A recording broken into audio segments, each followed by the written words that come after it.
Okay, welcome back to our meeting. It's 1:15. We will start with our 6.6 item, 11:30 a.m. presentation and acceptance of Big Valley Groundwater Sustainable Agency GSA charter document. Water Resources. Hello, good afternoon, Board. Marina Delajanis, Lake County Watershed Protection District Deputy Director. I am speaking to you all as the Big Valley Groundwater Sustainability Agency, GSA, on behalf of the Big Valley Groundwater Sustainability Agency Advisory Committee, also referred to as GSPAC. I am here today to talk to you about our Big Valley Groundwater Sustainability Plan Advisory Committee charter document, our GSPAC charter. I would just like to note that in the memo, the title, it did say GSA charter, but it's in fact the GSPAC charter. But the memo, if you read further in, it did clarify that, and the document at hand does state that it's the GSPAC charter. So how today is going to work, I'm just going to go ahead and share my screen if that is okay with you. We'll walk through the GSPAC charter. Of course, I'll open it up to the GSA if there's any questions, and then the public. And then, of course, the goal of today is to adopt our GSPAC charter to replace the 2021 GSPAC charter that currently stands. So I'm going to go ahead and share my screen. All right. So I'm not going to read this word for word as much as I would love to. I'm just going to hit some high level aspects of the charter. So as shared in the memo and as stated during the introduction, your board has seen this, the GSA, the Big Valley GSA, has seen a charter of this nature before. There's been some minor changes to the charter from the first one that was adopted in 2021. And the few minor changes that have been made from the previous charter to this current charter is just changing from the Sustainable Groundwater Management Act planning and Big Valley Groundwater Sustainability Planning to now implementation. As I've come to your board before, we are well into the implementation aspect of our Big Valley GSP. Before I keep going, can you all see my charter document okay? Yes. Great, thank you. All right, so as an introduction, you all are all familiar and very well versed in the California Sustainable Groundwater Management Act of 2014 by now. So as I've shared in previous updates to the board and the GSA, SGMA provides a framework for us at the local level to implement Big Valley GSP, our groundwater sustainability plan, and ensure sustainability of our Big Valley groundwater basin looking well beyond 2042. So as required by SGMA, we're tasked to form a GSA, a Groundwater Sustainability Agency. That is our board of directors of the Watershed Protection District. And when we adopted and formed that GSA in 2019, the GSA also elected to form an advisory committee, which is our Big Valley Groundwater Sustainability Plan Advisory Committee, also referred to as our GSPAC. So this is the charter for that GSPAC. It basically lets the community know in our GSPAC what our goals are, objectives, and how we act as in the advisory capacity to our Big Valley GSA. So as shared, our GSPAC was initially formed in April of 2021 to advise the Lake County Board of Supervisors, also known as our Big Valley GSA, for the planning of our Big Valley GSP, and now we're transitioning into the implementation. Moving on down to background and importance, I just want to thank the GSPAC members that helped us develop and plan for our Big Valley GSP. You'll see a few familiar names in our charter document as I move down into this document, but we do have some open seats that I'll be highlighting here during this discussion and then continuing on during our quarterly GSPAC meetings that we've been hosting. So again, I just want to give appreciation to those advisory committee members and looking forward to continue working with them as we work towards the implementation of our Big Valley GSP. So our mission, key tasks, and deliverables for our GSPAC is to review data, resources, and GSP-related content and provide guidance to the Big Valley GSA that is charged with implementing our GSP. I'm going to highlight some of these key tasks here, moving down to this bulleted point list. So our GSPAC is charged with groundwater focused activities, including holding regularly quarterly meetings to discuss progress on GSP implementation, receiving background information, data, and technical content updates, conducting GSP and GSP-related content review, providing community education and outreach and ongoing updates to the designated community groups they represent, including the GSA, review of project and management actions that we have listed in our Big Valley GSP, and providing guidance, of course, to our Big Valley GSA. as it relates to our Big Valley GSP and community engagement. Now, highlighting some of our outcomes, products and recommendations of the group will be transmitted through the GSPAC, the advisory committee, to the GSA as the standing board of directors for our Big Valley GSA. GSPAC recommendations will be provided in meeting summaries, periodic reports, and via updates to the Big Valley GSA Board of Directors during regularly noticed board meetings of Lake County Board of Supervisors, similar to what we are doing today. The recommendations will identify the range of group perspectives and areas of agreement and disagreement on GSP-related matters. Recommendations will be given to the highest level of consideration in the implementation of our Big Valley GSP. So our organizational structure and membership, this is very much guided by SGMA and what we are required to do by SGMA. Again, SGMA provides us that framework, but it's up to us at that local level to put that expertise as it relates to our Big Valley Basin. So for example, SGMA lets us know who should sit on an advisory committee, specifically Water Code 10723.2, but it's up to us to fill in those gaps, right? So based off of Water Code and discussing with our community users in that group, we were able to identify some of our beneficial users and then also add additional seats from the previous GSPAC charter. And again, this all went through our GSPAC through recommendations from the board. So with the GSPAC, we did decide to recommend to add one additional seat, and that is an underrepresented user. So I'll go through each of these members that we have on our GSPAC and then highlight some of the open seats that we currently have. And I hope you all can see that. I made it a little bit smaller, but I wanted to fit these all on the screen. So we have 3 current agricultural users that are remaining on our GSPAC, from the planning GSPAC to now the implementation GSPAC. We joke and refer to it as GSPAC 2.0. For agricultural user, we have Rebecca Harper with the Lake County Farm Bureau. We also have Pat Scully with Scully Packing Company and David Wise with Bella Vista Farming Company. All 3 of these entities were also helped us in the planning of our Big Valley GSP. We have 2 environmental and ecosystem seats. We have Val Nixon representing the Lake County Land Trust, and we currently have an open environmental ecosystem restoration seat. We formerly had Peter Windrum with the Tri-Council, who unfortunately had to step away. So that is an open seat that we currently have on our GSPAC. We have 2 open underrepresented user seats. We have not been able to fill the first seat that we had, and it was the recommendation of the GSPAC to add another seat. This has been an ongoing goal and objective. We're going to continue to try and fill in this seat. I would just like to note that with these open seats, we do have later on in the charter, and what we've done in the past is even if we don't have all the seats filled right now with this charter that is going before the GSA, we will be able to bring recommendations moving forward once we adopt this charter, the GSA adopts this charter, to make amendments and include those folks in there. We are actively discussing and engaging with folks to try and get these seats filled up, and we have those discussions during our public GSPAC meetings. So we have currently 2 underrepresented user seats open. We have 1 private user domestic well owner seat, formerly seated by Sky Hoyt, who was a domestic well owner. Again, fortunately, Sky had to step away, so that is an open seat. And then another private user seat that is open. We formerly had a representative from Kelseyville Unified School District. We have Sarah Ryan with Big Valley Band of Pomo Indians, who sits on our tribal government seat. And then we have 2 urban users, Scott Hornig with Lake County Special Districts, and then myself with the Watershed Protection District.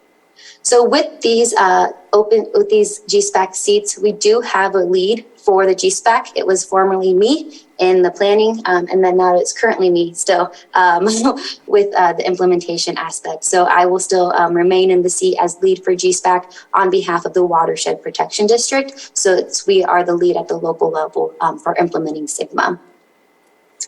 So key resources, again, I want to give a huge shout out and thanks to our GSPAC members, the new ones that have stepped in, and then also the ones that we have been working with for the last few years as it relates to our Big Valley GSP planning and implementation. But we've also had additional resources that have been very beneficial to our GSPAC. So we understand that our community members in the basin know the basin, they work in the basin, they live in the basin, they have been, they're the key experts, but understanding that we also need additional resources and expertise as well. well. So as you are all familiar with, we onboarded a consultant to help us with the GSP planning. We will continue to utilize consulting services through the county purchasing code and as funds allow to help us with the implementation aspect of our GSP. This includes GSP technical contractor staff. As you can see, there's no specific names in here. We're keeping it broad because it depends on which project we're going to tackle and what component, but we do want to highlight that in our GSPAC charter that our GSPAC will continue, and we do have the goal of continuing to work with additional expertise. And of course, I want to give a big thanks to our Lake County Watershed Protection staff. William Fox, our program coordinator, does a great job of helping with our groundwater management, and we have an awesome new technician, Mitchell, who has been really great in getting up to speed in terms of groundwater monitoring. And again, we were able to utilize a lot of support and resources from the state, one being our facilitation support services. They really helped us with the facilitation of our GSPAC meetings, helping prepare agendas, helping bring items to the board, helping do facilitation during these public meetings and open houses as it relates to our Big Valley GSP, and then meeting summaries, which has been a big help. We are in limbo with the state right now. That is a free service that we write an application for, and the state works directly with a third-party consultant to help provide that expertise to us. So it's no money out of our pockets. It really helps our staff fill in the capacity that we're lacking. And we are planning on getting those services restarted again. We're just waiting for the state to finalize that contract. So once we get those facilitators back in place, we're hoping that that will help us carry some of the weight as it relates to GSP Big Valley implementation, and especially facilitation support services, because you can see we have a few seats that we need to fill. So those facilitators will be able to help us provide that, fill in those gaps. Now, attendance and open process, since we are an advisory committee and we work and we work very closely with the GSA. We do follow Brown Act compliance. Our GSPAC has been updated a few times now from our friends County Council who have come to us, given us an update and overview of Brown Act, and we'll continue to provide those updates. And we do follow all of that Brown Act compliance. So these are all public meetings. Members of the public are encouraged to participate. We have a listserv, I'll keep saying that, where you can get those agendas for our quarterly meetings and any special meetings that we have. We currently meet on I believe, the third or fourth Friday of the month, 11 a.m. to 1:30 p.m. via Zoom on a quarterly basis. And all those meetings, past meetings, are recorded, including documents on our Water Resources website and Water Resources YouTube. And we do post those on our website, and then we post those in a public format as well. If you're not able to Zoom in, we do have the ability to host you here in the Lake County Courthouse, and our GSPAC members are also able to help host if that is of interest to the public, because we do want to make sure that we make these meeting spaces as equitable and attainable as possible for our users in this basin. So the decision-making process, I would like to note our GSPAC is not a voting group. They are consensus seeking.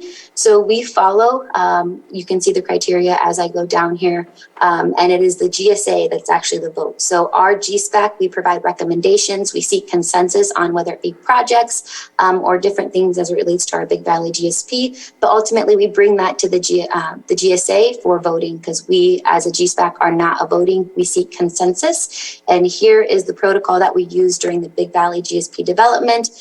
For example, we were able, when it comes to our Big Valley GSP, when the board officially adopted the GSA, we were able to solicit all comments, not only from the public, but our GSPAC on different chapters and et cetera. And we were able to compile all that, bring it to the GSA, who ultimately voted to approve and adopt our GSA. So the voting criteria that we say, and please see my air quotes when I say voting, the consensus seeking criteria that we use, that our GSPAC members go through is 1, fully endorse, meaning that they strongly support the proposal. 2, endorsement with minor issues. They generally like it to proceed with their support. 3, conditional agreement. They can support it if some steps are taken now or in the future. 4, which is neutral. They neither support nor reject the proposal. They can proceed. 5, disagreement. They do not agree with the proposal in its current form, but will not reject it outright. And 6, rejection completely. They cannot support the proposal. So we take this consensus seeking on something that we would bring to the board. For example, filling in these seats, we would use this consensus seeking criteria for members of the public that are interested in filling in a vacant seat. We would go through, collect each consensus seeking from the GSPAC members, and then with that recommendation, or whatnot, we would bring it to the GSA with those comments. If a GSPAC member is on any project or on anything that we're seeking consensus on, if they vote anything higher than 2, we do seek additional comment so they can elaborate on why they voted or voted with the number that the way that they did. So duration and completion date, the recharter GSPAC will be formally acknowledged upon the Big Valley GSA review and approval of this charter, regularly scheduled, as I said, quarterly meetings. I would like to note that there are a few dates in here that were changed. For example, there was one date that was 2022. I modified that to reflect the new year, 2023. Not sure where this year has gone, but it's already February, so I wanted to make those updates in this document. And then participation in process of agreements. Again, this just holds our GSPAC members accountable. We've gone through this charter document for at least through 4 different GSPAC meetings at least and collected comments. And we've gone through this as a GSPAC. So they know their roles, especially as it comes to now from the planning to the implementation. It's going to look a lot different. So every GSPAC member has seen this charter document, has been able to make comments, and we've gone through it together to create the one that you're seeing now so they can know what they're signing up for, right? So they know, what they're required to do, come prepared, participate in public meeting, provide inputs, and then of course, meeting attendance. It's very crucial for our GSPAC members to participate in these meetings and being able to review and prepare documents that we request of them. And they all do a great job of doing such. We know it's a hefty load, so I do appreciate all the work that they've been able to provide. To date, they've made this process very enjoyable and very much appreciated getting their input and expertise. And then just the latter part of page of the documents, just identifying additional resources. As I said, we meet in a virtual capacity, hybrid option as well, in a public setting, and we follow Brown Act compliance. All of our historical meetings are documented and archived on our Water Resources website. And then we also state in here, understanding that things may change before we can bring this back to the board for a 2024 charter in a year. We understand that if amendments are appropriate, we are always willing to take any recommendations from the GSA to later amend this charter document. Or again, if we need to fill in a seat, we can make amendments to this charter document with including additional names, with additional seats that we will have and filling in the vacant seats that we have. And then the last aspect of it is just the charter acceptance date. Ideally, we would put today's date if approved by the GSA, and then we would put this on our Water Resources website stating that we have approved, the GSA has approved this charter document, and this is our new charter document and our standing charter document for our Big Valley Groundwater Sustainability Plan Advisory Committee. That's what I have. Thank you. Do we have any questions from the board? Supervisor Green? Yeah, thank you for that, and thank you for the clarification that we're sitting here talking about the charter for the GSPAC, the GSP Advisory Committee. I'm new to this, so I'm just getting into it. So I'm looking at the regulation 10723.2 that basically outlines in the regs all the interests of all beneficial uses and users. And so I think that's sliced and diced, but that particular regulation doesn't require or authorize or limit. That regulation doesn't speak directly to the notion of an advisory committee or the use of charters to create such advisory committees. Advisory committees certainly would be one way to consider all the interests of all the beneficial uses and users. So anyway, I'm just looking at this drill down list. I did see in here on this drill down list that local land use planning agencies should be represented. So in this current iteration of the GSPAC, is there going to be a seat for a CDD? So that has come up a few times, Supervisor Green. And again, we have these in-depth dialogues. We've had additional special meetings talking about filling in the vacant seats. CDD has come up, environmental health has come up since they do the well permitting as well. So these are all ideas that we've discussed. We've also discussed on just inviting these other county entities to participate in these meetings, but not necessarily hold a seat since they do have the expertise. So these are all ideas that the GSPAC has discussed and considered, but it has not been brought forward to the GSA to add an additional seat for county CDD. Okay.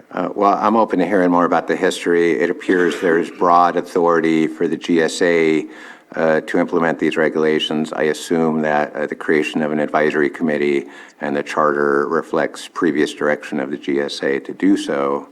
But I would just like, if we're going to move forward with this, maybe just have a little bit of dialogue about whether all the people in these regulations that are mentioned here,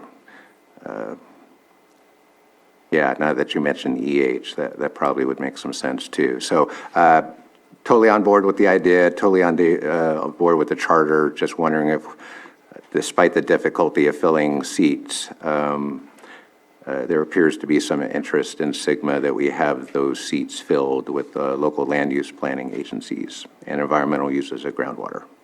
So just yeah, and I would just like to add that, this discussion, we've, for over a year now, going on 2 years, we've had continuous dialogue during our advisory committee documents and special meetings on what seats are need to be filled. So this has been a continued discussion, and we're going to continue to have these discussions. We're having a meeting mid-March. We're going to get that date out by Thursday morning of when that rescheduled GSPAC meeting is. And it's a strong focus is going to be on who needs to be at the table and how can we make it more accessible, et cetera. And again, specifically talking about these seats. So that's where some of our facilitators have come through, help us provide some input. We've gotten input from the state. We've gotten input from other experts around the state. And again, just leaning on our GSPAC. So we do have some folks that could possibly fill in some of these vacant seats.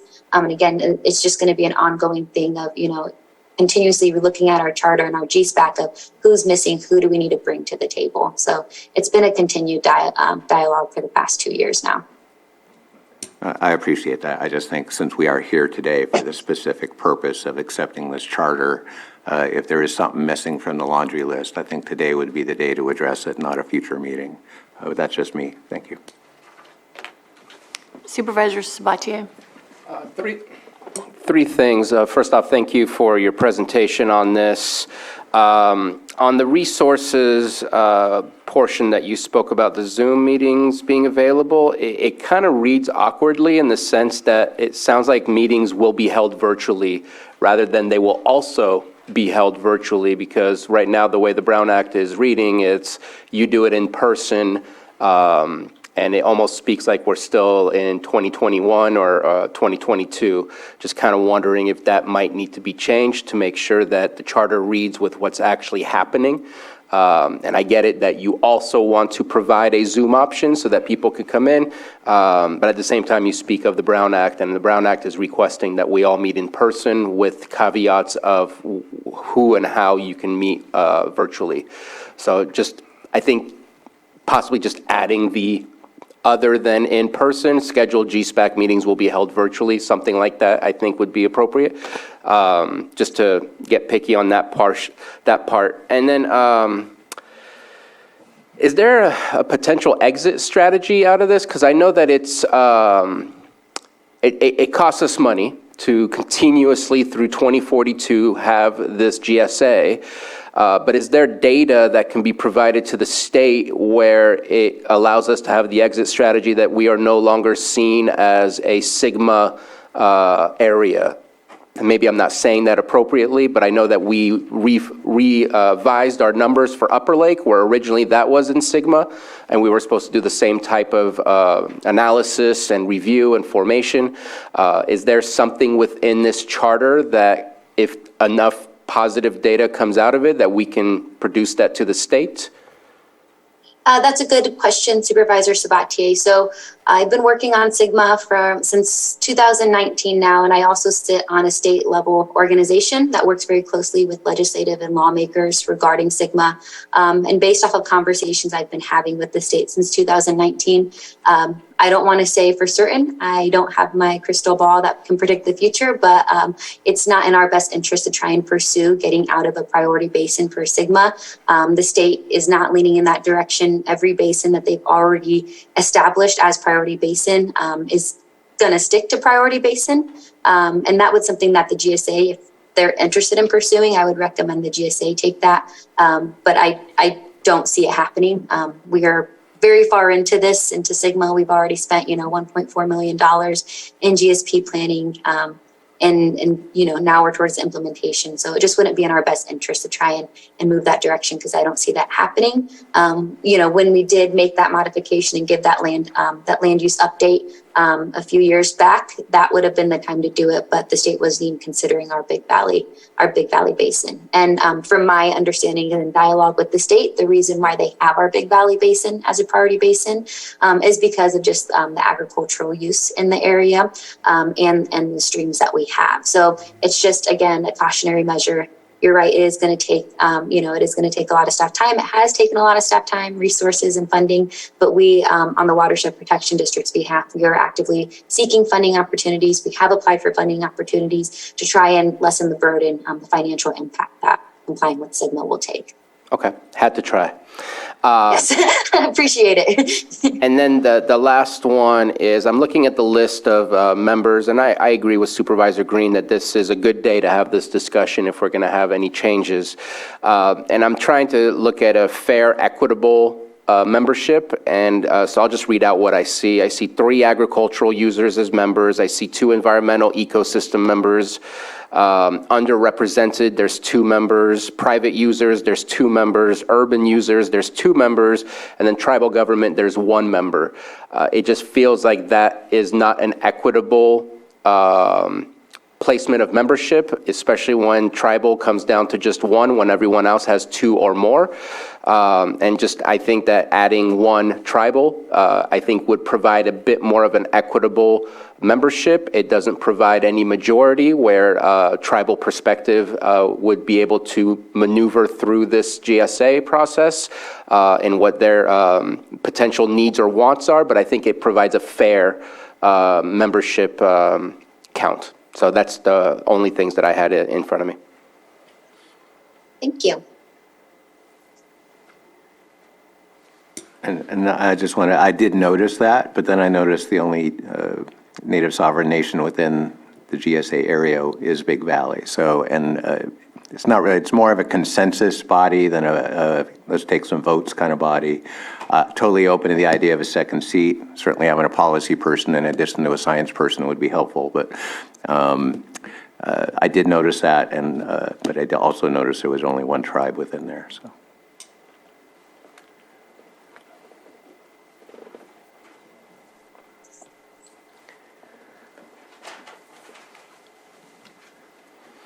Anyone else?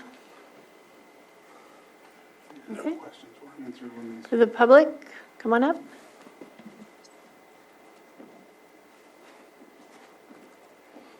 Let me get my Zoom open. My name is Joan Moss. I filled in the position of a member of the public.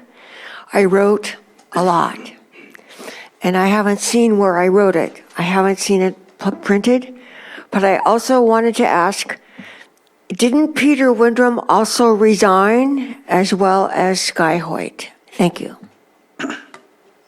That's what was related to us, is that they were members and they are no longer members.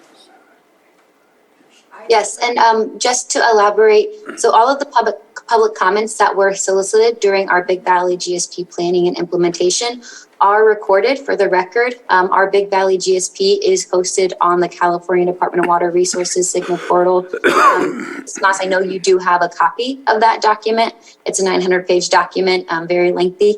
Again, encourage everyone to read it. It's great. But all those are hosted on the SGMA portal, and those were solicited and recognized as public comments. And Joan did participate as a member of the public, but Joan does not currently hold a seat on the GSPAC. So I just want to clarify that. But did Peter Windrum resign also?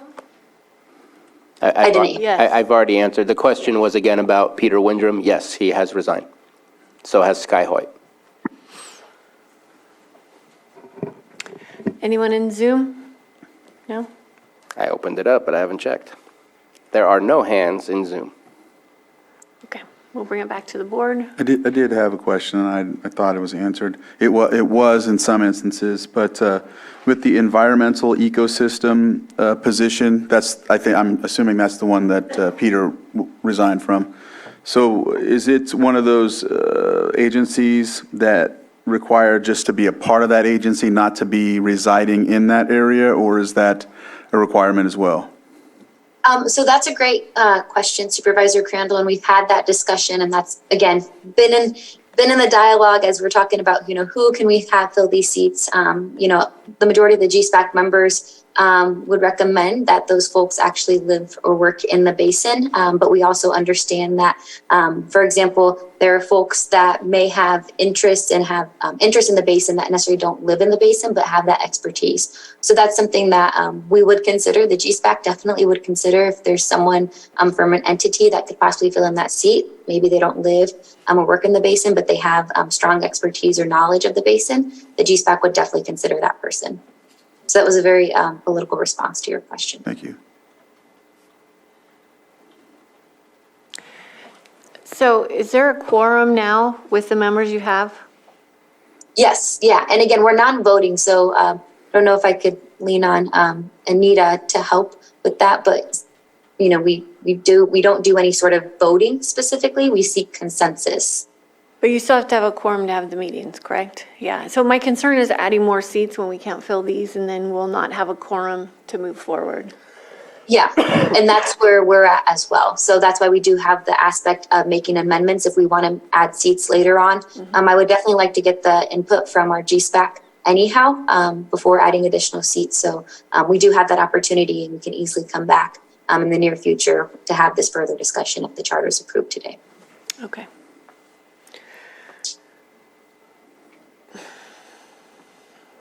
There's no more comments, so when we get some action, or you have a comment? I'll just add to that, if there's consensus from the board to ask for the GSPAC, the GSPAC, it's a horrible acronym, to review the request by both Supervisor Green and myself for a membership. If there's consensus for them to review that and then bring it back to us if there's a consensus there. And then also looking to see if it's acceptable to make the amendment as well on the resource to add, to not just say it meets virtually. Yeah, I'm in agreement with the virtual meeting conversation that you suggested, saying that it's both. Other than meeting in person and then continue where it already has.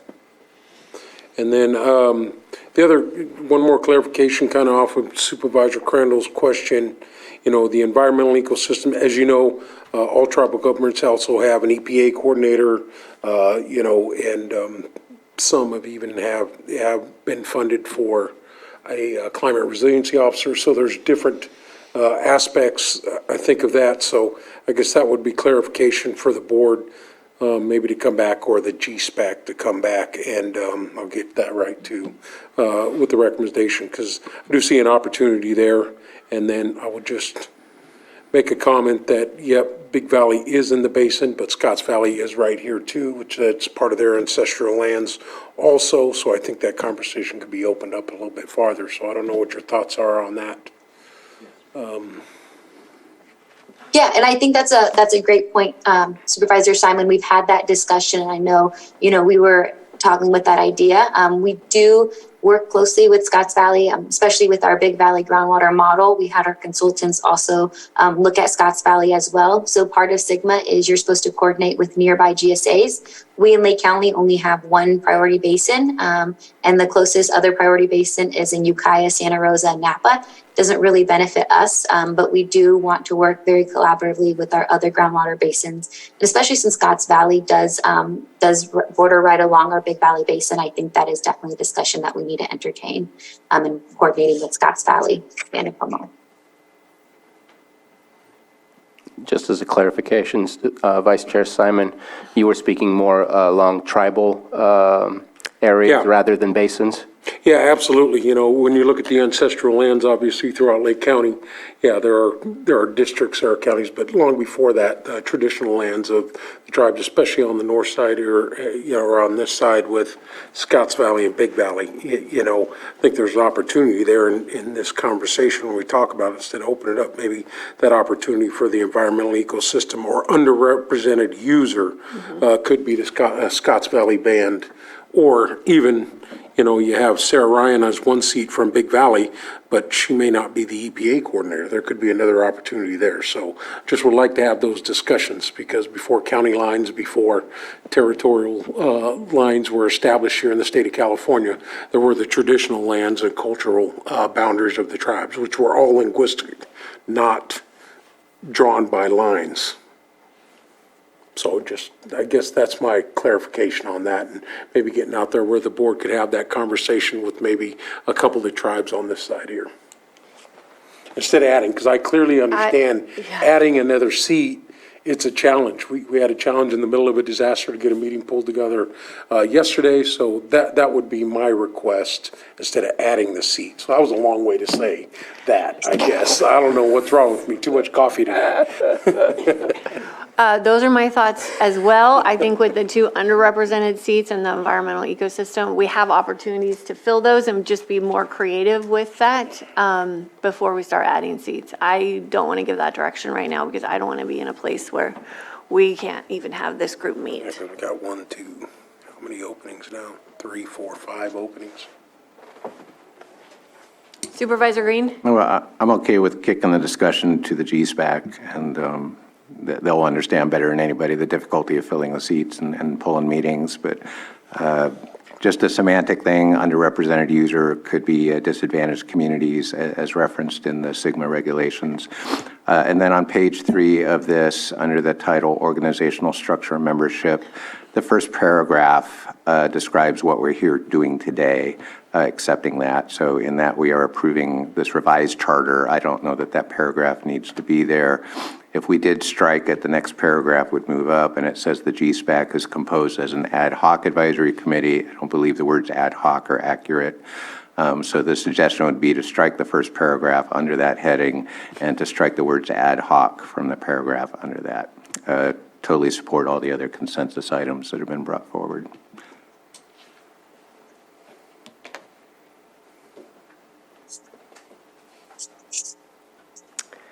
Oh, I'm in agreement with adding the language about the meetings so they comply with Brown Act. And I see no problem with scratching off the first paragraph because it does say what we're doing today, and then it'll be the charter that they go by. So I have no issues with that as well. I don't think it changes anything. And I'm looking at Deputy Director Deli Giannis just to make sure that it doesn't throw a wrench. Nope, it does not throw a wrench. Okay. Also, look at Lloyd or Anita. I would say Lloyd right now, so make sure we're not doing something we shouldn't be doing here. Yes, as a point of clarification, if the board will decide to move to approve this document or adopt this document by motion, that it would be as amended, if there is a consensus to the amendments that were proposed in the course of the discussion. Anita Grant, the changes are fine as described. Thank you, Anita. Thank you, Lloyd. Thank you both. Good transition learning. That's on the fly.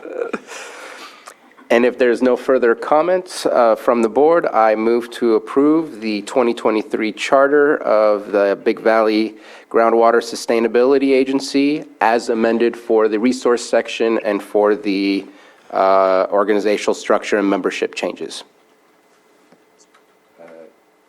We're approving the charter for the advisory committee, so the GSPAC. It's the Big Valley Groundwater Sustainability Agency charter document. Yes. GSPAC charter document. Again, the title, as she explained at the beginning, the title of this item and now the recommended action both reflect a little confusion. So we are sitting as the GSA today approving the 2023 revision of the Groundwater Sustainability Plan Advisory Committee charter document. That is correct. Okay, so As amended. so moved with amendments. Second. There we go. All in favor? Aye. Aye. Opposed? Okay, motion passes. Thank you. Thank you, Marina.